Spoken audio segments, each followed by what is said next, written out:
Ce programme vous est offert par Illico Cash.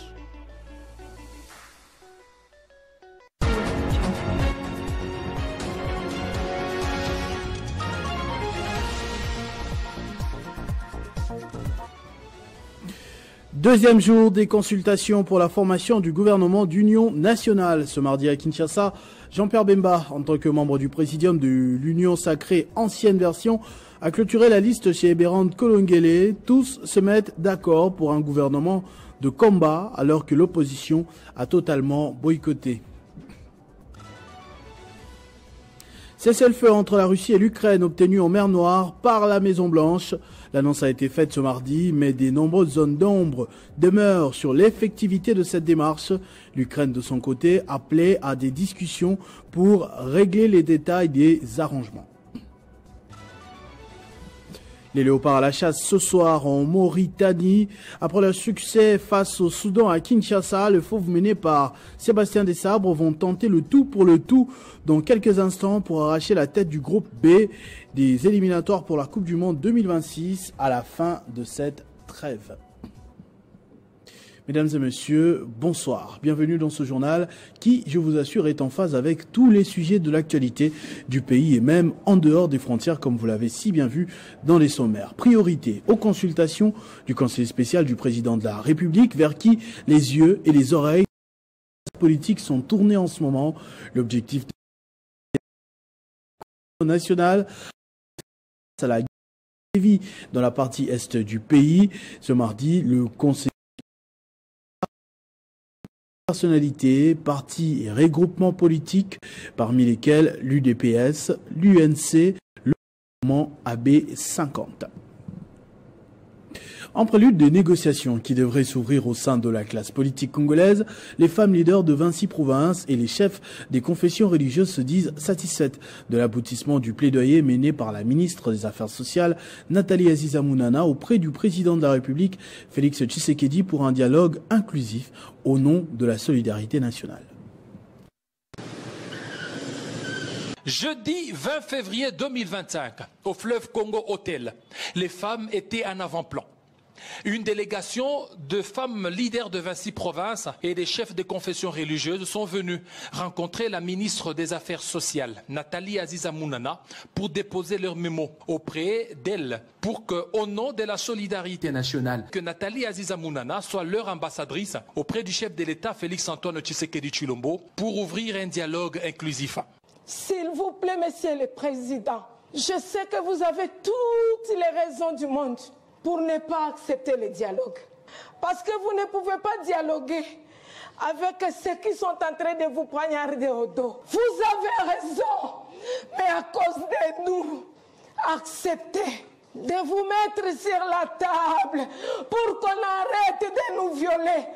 Quand on viole une femme, on a déshonoré toutes les femmes. En qualité d'ambassadrice universelle de la paix, grand cordon de paix et servante de l'humanité, Nathalie Aziza Mounana a géré ces dossiers avec beaucoup de sagesse.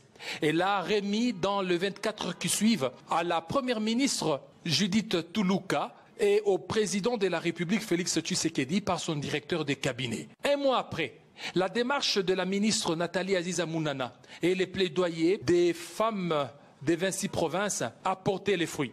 Le gouvernement accepte enfin d'entamer les dialogues inclusifs.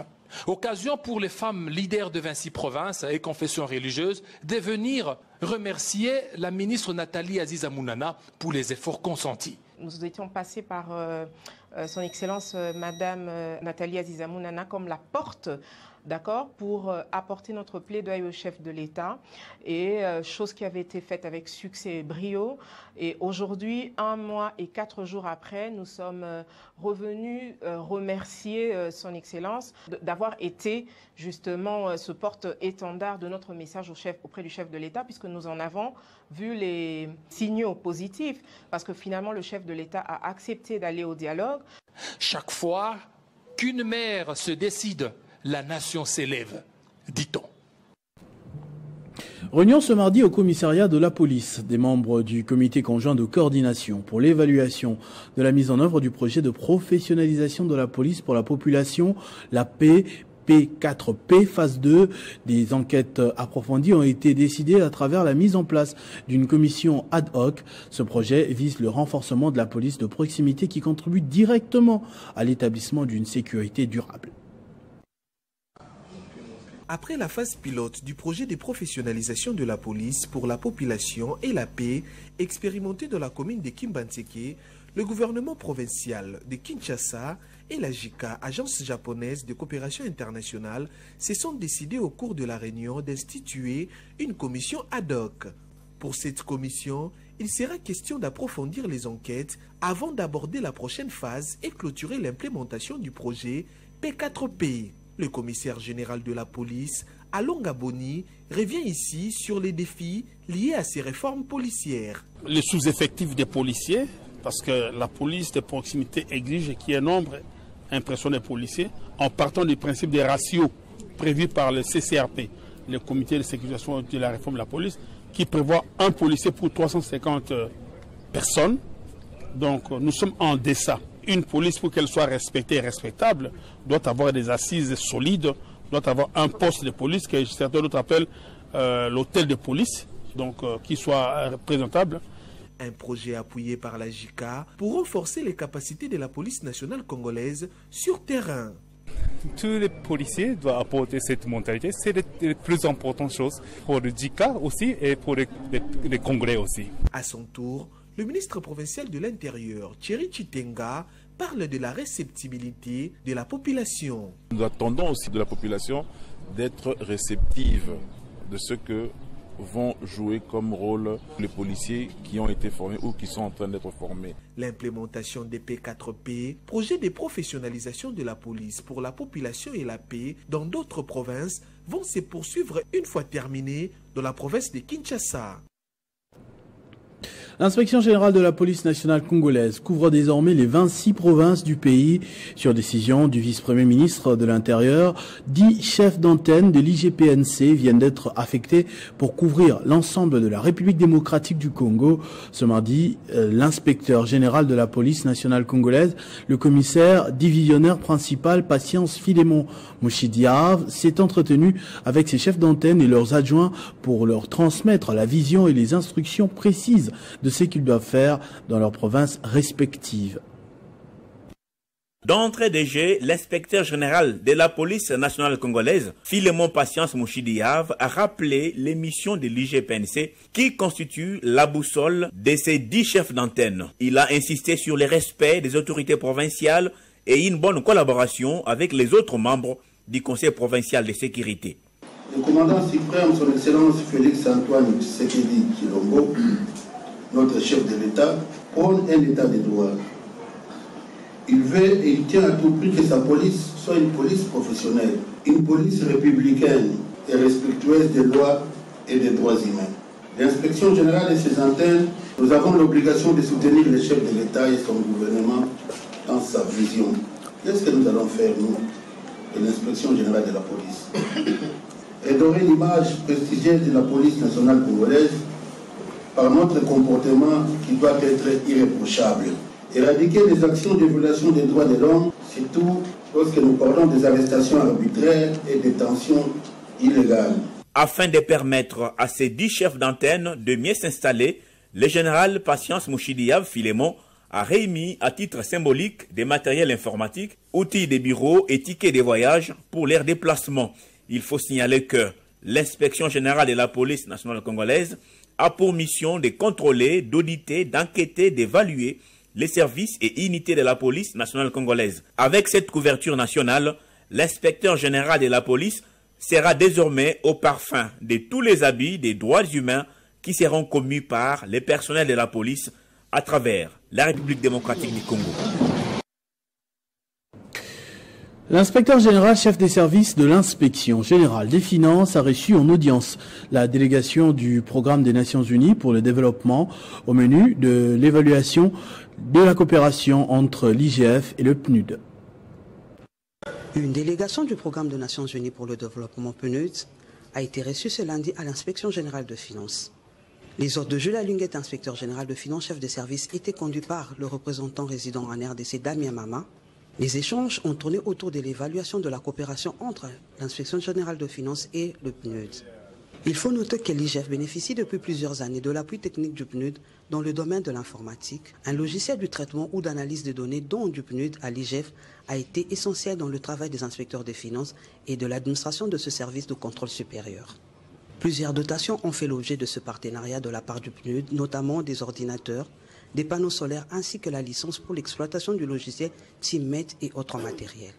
Les deux parties ont également fait le point sur la nécessité de retracer le besoin futur de l'IGF pour une intervention dans l'optique de consolider le partenariat dans le domaine de la lutte contre la corruption, a fait savoir à la presse le patron de l'IGF, l'inspecteur général de finances, chef de service Julian Nguetekei. C'était un moment d'échange fructueux pour une collaboration consolidée de part et d'autre, a reconnu le représentant pays du PNUD en RDC. Ce lundi 24 mars, Samuel Mbemba Kabouya, vice-ministre de la Justice et du Contentieux international, a tenu un point de presse au palais de justice. L'objectif était de faire le point sur les différents procès en cours opposant la RDC au Rwanda, abordant la question liée aux procédures en cours devant la Cour de justice de la Communauté d'Afrique de l'Est et la Cour africaine des droits de l'homme des peuples. Le membre du gouvernement a précisé que puisque ces affaires ont été initiées par la RDC, le moment viendra où les preuves seront présentées dans les formes requises.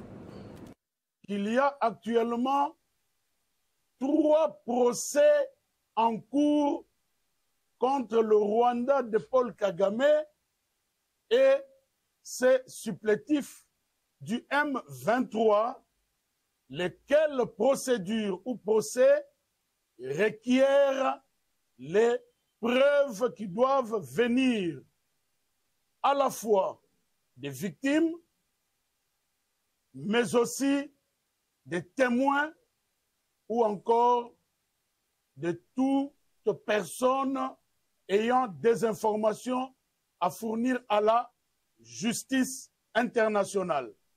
Il vous souviendra qu'en octobre et au début de cette année, le procureur près la CPI a indiqué qu'il attend les preuves qui doivent venir de la RDC. Le procureur de la CPI a donné pour cela un lien Internet à travers lequel toute personne peut lui envoyer les éléments. Notre rappel de ce jour consiste à dire à nos compatriotes de Goma, Bukavu, des territoires occupés, que non seulement nous ne les avons pas oubliés, mais le gouvernement continue à travailler d'arrache-pied selon les instructions de son Excellence, Monsieur le Président de la République et de notre chef du gouvernement, pour que ceux qui commettent ces exactions finissent par être poursuivis et condamnés. Une délégation de l'ambassade de France a rencontré la gouverneure de province du Lualaba, Fifi Masuka Saini Marie-Thérèse, lundi. Objectif de cette audience était de discuter de la création d'une cellule de développement dans le cadre du projet Régule, qui vise à contribuer à l'urbanisation de la ville de Kolwezi. Les discussions ont porté sur les modalités de mise en œuvre de ce projet important de développement urbain de la région. Les échos de la transformation du Lualaba par la gouverneure Masuka sur inspiration du président Tshisekedi ont dépassé les frontières de la RDC. Voilà qui a justifié la mission de la délégation du groupe Expertise France dans la province. Elle a été reçue par l'autorité provinciale lundi 25 mars 2025. On va clôturer un projet qui s'appelle Régule, qui portait sur une réflexion sur l'urbanisation, donc qui a été conduit, qui a été soutenu par l'ambassade de France, conduit par Expertise France, mais en coopération très étroite avec la province. Et c'est une réflexion sur le développement, parce que Kolwezi est une ville qui se développe très vite. On a pu échanger avec la gouverneure à ce sujet. Et donc c'est une réflexion sur comment accompagner le développement d'une ville comme Kolwezi. Cette équipe a fait part à la chef de l'exécutif provincial du projet Régule, qui repose sur 3 axes majeurs, à savoir le renforcement des capacités des services techniques urbains de la province cobaltifère de la prise en compte des aspects liés aux outils de planification et d'aménagement de la ville de Kolwezi, ainsi que l'appropriation des problématiques liées au développement urbain durable, un enjeu crucial pour l'avenir. Le chef de projet, Guilain Amani Mouchizi, responsable du renforcement de la gouvernance urbaine au Lualaba, a souligné l'importance de ces initiatives pour le développement harmonieux de la province. Il y a des lotissements qui sont faits, qui étaient faits de manière un peu, comme on dit, diffuse, sans vision commune, sans coordination. Les membres de la délégation ont salué l'engagement de Marie-Thérèse Masuka Saini pour le développement de la province, conformément à la vision du chef de l'État. Au Lualaba toujours, le jeune leader des mouvements associatifs de la commune urbaine rurale de Fungurume, membre de la dynamique Fifi Masuka Forever, ont participé à un symposium patriotique en temps de guerre organisé la bourgmestre de cette municipalité. Auteur. C'est un pari gagné pour la grande structure Fifi Masuka Forever. Archicomble, la salle La Confiance de la commune urbano-rurale de Fungurume a accueilli des centaines de jeunes leaders des mouvements associatifs, les membres du conseil communal de sécurité ainsi que d'autres couches de la commune venus prendre part au symposium sur le patriotisme en temps de guerre ce samedi 1er mars 2025. Après son mot des bienvenus dans lequel elle a rendu hommage au chef de l'État et à la gouverneure de province, la bourgmestre intérimaire de la commune urbano-rurale de Fungurume, Aline Makano Chilombo, a développé le thème portant sur l'éveil de conscience et le rôle de la jeune fille dans un État en guerre. Mais nous devons être ces femmes, nous devons être ces filles-là qui doivent s'élever. Regardez quelle stratégie, quel mécanisme nous allons mettre ensemble et barricader et changer la décision des dirigeants. Et quand on est autonome, on ne se plie pas pour avoir $100, on ne se plie pas pour avoir $30, on ne se plie pas pour faire ceci ou cela, mais on porte son opinion. L'historique et les enjeux de la guerre à l'Est, le rôle des leaders d'opinion et des leaders sociaux communautaires dans un État en guerre sont d'autres sujets exploités par Henri Chiband et Simplice Kumbunge, respectivement chargés des missions de la gouverneure Masuka Saini Fifi et vice-président du conseil provincial de la jeunesse. Ces interventions ont permis à l'assistance d'avoir une vue globale et claire des contours de la guerre qui menace l'intégrité territoriale de la RDC, menée par l'armée rwandaise et ses supplétifs du M23 contre les forces armées de la République démocratique du Congo et les résistants Wazalendo. Dans le souci de se rassurer du respect du calendrier vaccinal des enfants de 0 à 15 mois, le gouverneur du Olomami a effectué une visite dans le village Sungu Mission, situé à plus de 25 km du chef-lieu de la province. Dans le souci de se rassurer des différentes séances d'activité sur le respect du calendrier vaccinal dans sa juridiction, le gouverneur du Olomami, Banzamouloumé Marmo, et la vice-présidente de l'Assemblée provinciale du Olomami ont effectué une mission en Sungulukanda à plus de 25 km pour sensibiliser et encourager les femmes au respect du calendrier des enfants de 0 à 15 mois. Question de garantir d'une manière efficace leur santé. Est venu le moment où le gouverneur a appelé sa population à faire vacciner les enfants selon les calendriers donnés par les professionnels de la santé. Car la province du Olomami et ses partenaires se mobilisent pour garantir la santé de nos enfants. La santé, nous disons, ce sont des engagements que notre pays a pris, ce sont les engagements de la province. Nous demandons à toutes les mamans, à tous les papas d'amener les enfants vers la vaccination parce que les enfants constituent notre investissement, une richesse principale du pays. Tirant les buffles par les cornes, le chef de l'exécutif provincial a, à travers le ministère de la Santé, remis aux différentes femmes des moustiquaires pour lutter contre la malaria. Étant femme, la vice-présidente de l'Assemblée provinciale a exhorté ses semblables au respect de ces 10 calendriers. Rappelons que le Olomami est déterminé à lutter contre les décès infantiles si chacun mettait en pratique le calendrier vaccinal. L'expérience du Canada sur l'intelligence artificielle. La République démocratique du Congo peut-elle s'en inspirer pour atteindre les niveaux des pays développés grâce à l'évolution de la technologie? Plusieurs cadres des services publics de l'État se font encadrer pour élever le niveau. C'est le cas des enseignants de l'INPP qui ont pris part à cette expérience avec Eradi Mambo, responsable des Secure Express, au cours d'un atelier au Haut-Katanga. Bonne nouvelle pour les enseignants de l'Institut national de préparation professionnelle de Lubumbashi dans le Haut-Katanga qui bénéficient d'un atelier de formation lancé depuis le 20 mars dernier par cet institut INPP sur l'intelligence artificielle en vue d'être bien outillés afin de transmettre eux aussi à leur tour ces notions à leurs étudiants. Dispensé par un formateur avéré venu du Canada en la personne de Eradi Mambo, directeur général de Secure Expert, une entreprise bien établie en Amérique du Nord, et Secure Expert Group SARL ayant son siège à Kinshasa, la capitale, et dans la ville de Lubumbashi. Le lancement de la dite formation illustre l'engagement de redynamiser la formation de cet institut supérieur chapeauté par le directeur provincial Joël Mokomba Mata de l'INPP au Katanga qui s'est battu bec ou ongle pour l'implication de la nouvelle filière quasi inexistante en RDC.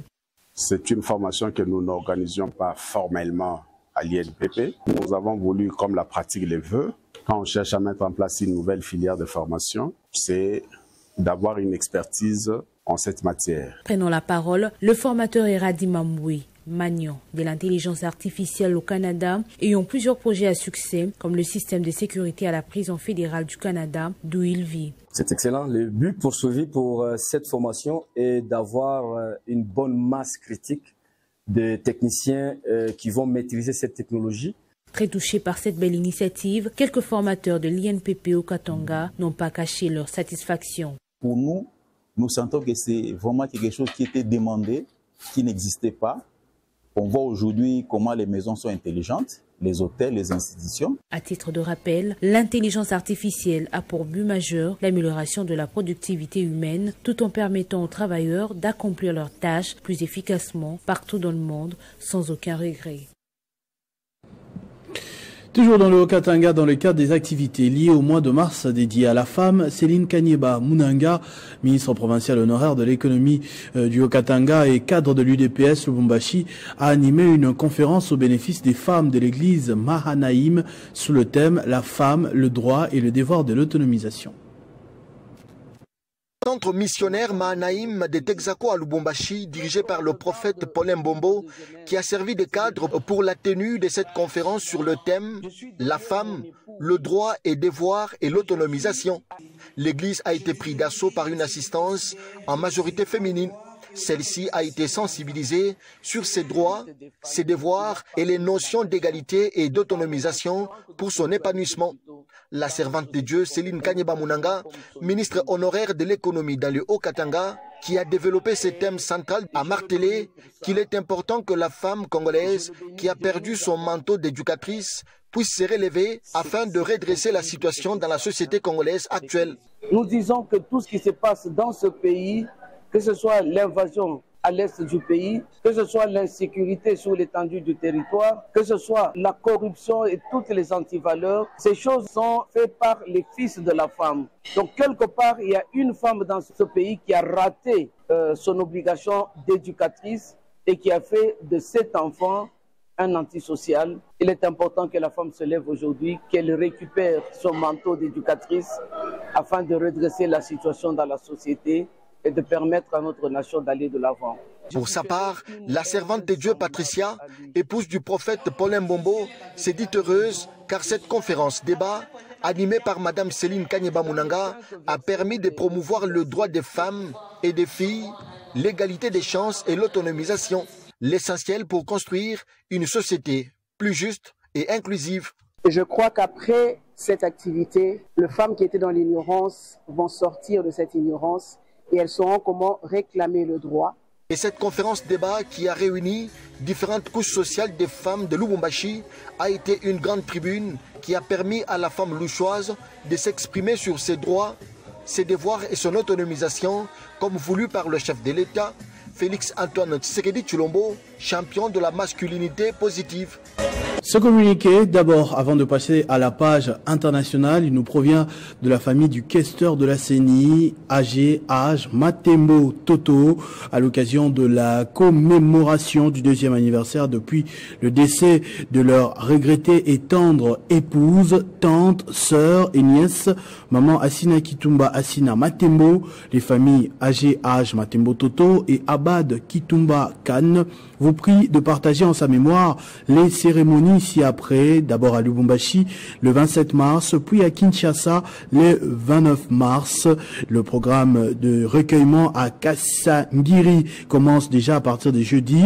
De 8h50, arrivée des familles, arrivée des délégués de son excellence AG Matembo Toto à 9h15, 9h20, début de la cérémonie, 9h30, exhortation par les serviteurs de Dieu, 10h30, recueillement et prise des photos souvenirs, 12h, fin de la cérémonie, à 13h, mise en place terminée au niveau de Kinshasa, arrivée des invités à 13h30, 14h, mot de la déléguée de son excellence AG Matembo Toto, projection de vidéos et photos à partir de 14h, 15h, repas, 17h, fin de la cérémonie. À Kinshasa aussi, je le disais tout à l'heure, le numéro 7 de l'avenue Frédéric, 1, quartier Kimpe, commune de Ngalema, en diagonale de l'entrée Météo.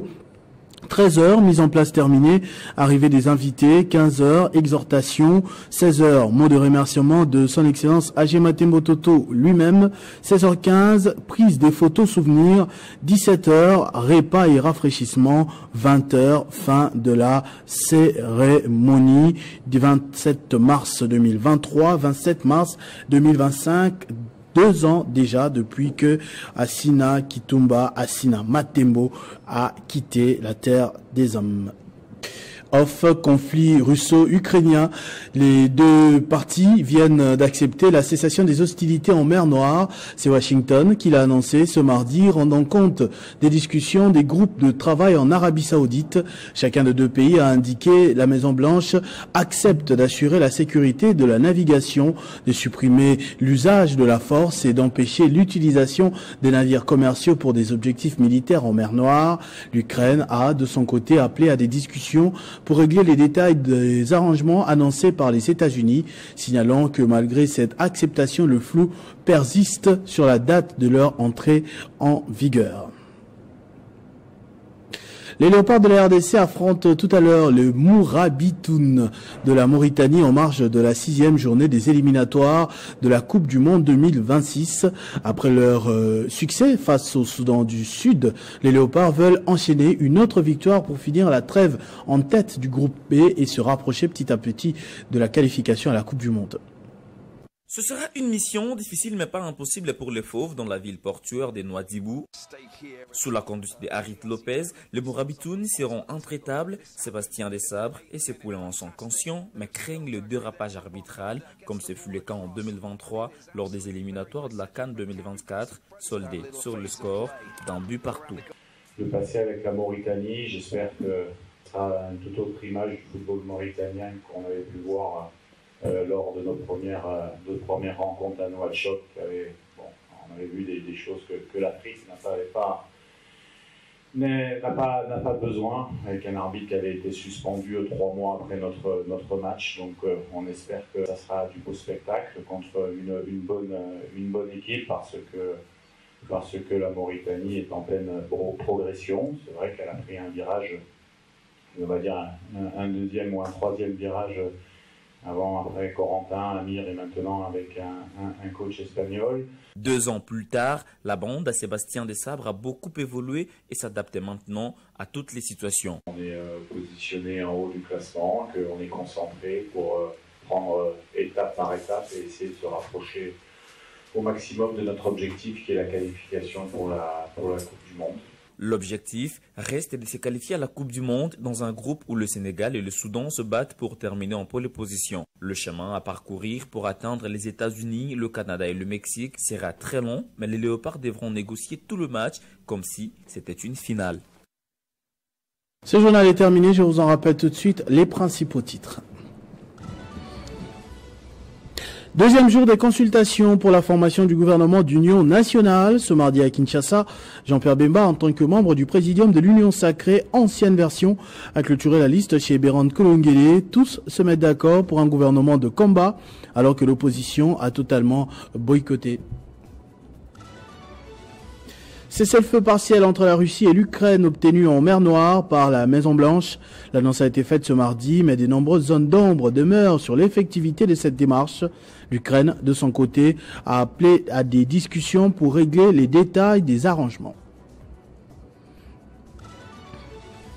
Les léopards à la chasse ce soir en Mauritanie après leur succès face au Soudan à Kinshasa. Les fauves menés par Sébastien Desabre vont tenter le tout pour le tout dans quelques instants pour arracher la tête du groupe B des éliminatoires pour la Coupe du Monde 2026 à la fin de cette trêve. À tous et à toutes, merci de votre attention soutenue. Restez fidèles au programme de votre chaîne Télé 50. Vivez heureux, vivez 100 ans, mesdames et messieurs.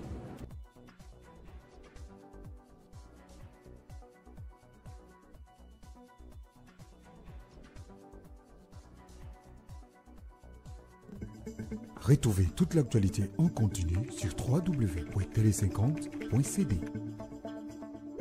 Ce programme vous a été offert par Illico Cash.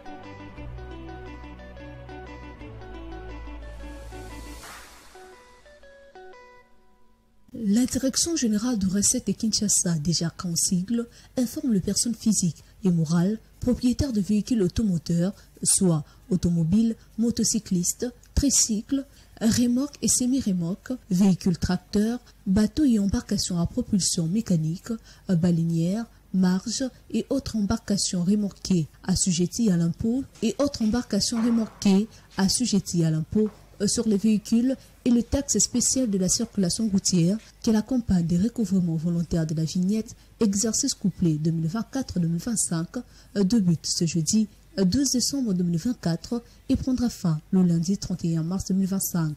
Débute ce jeudi. À cet effet, la DGRK invite le contribuable de passer dans le banque partenaire retenu par la ville pour le paiement des dits impôts et taxes.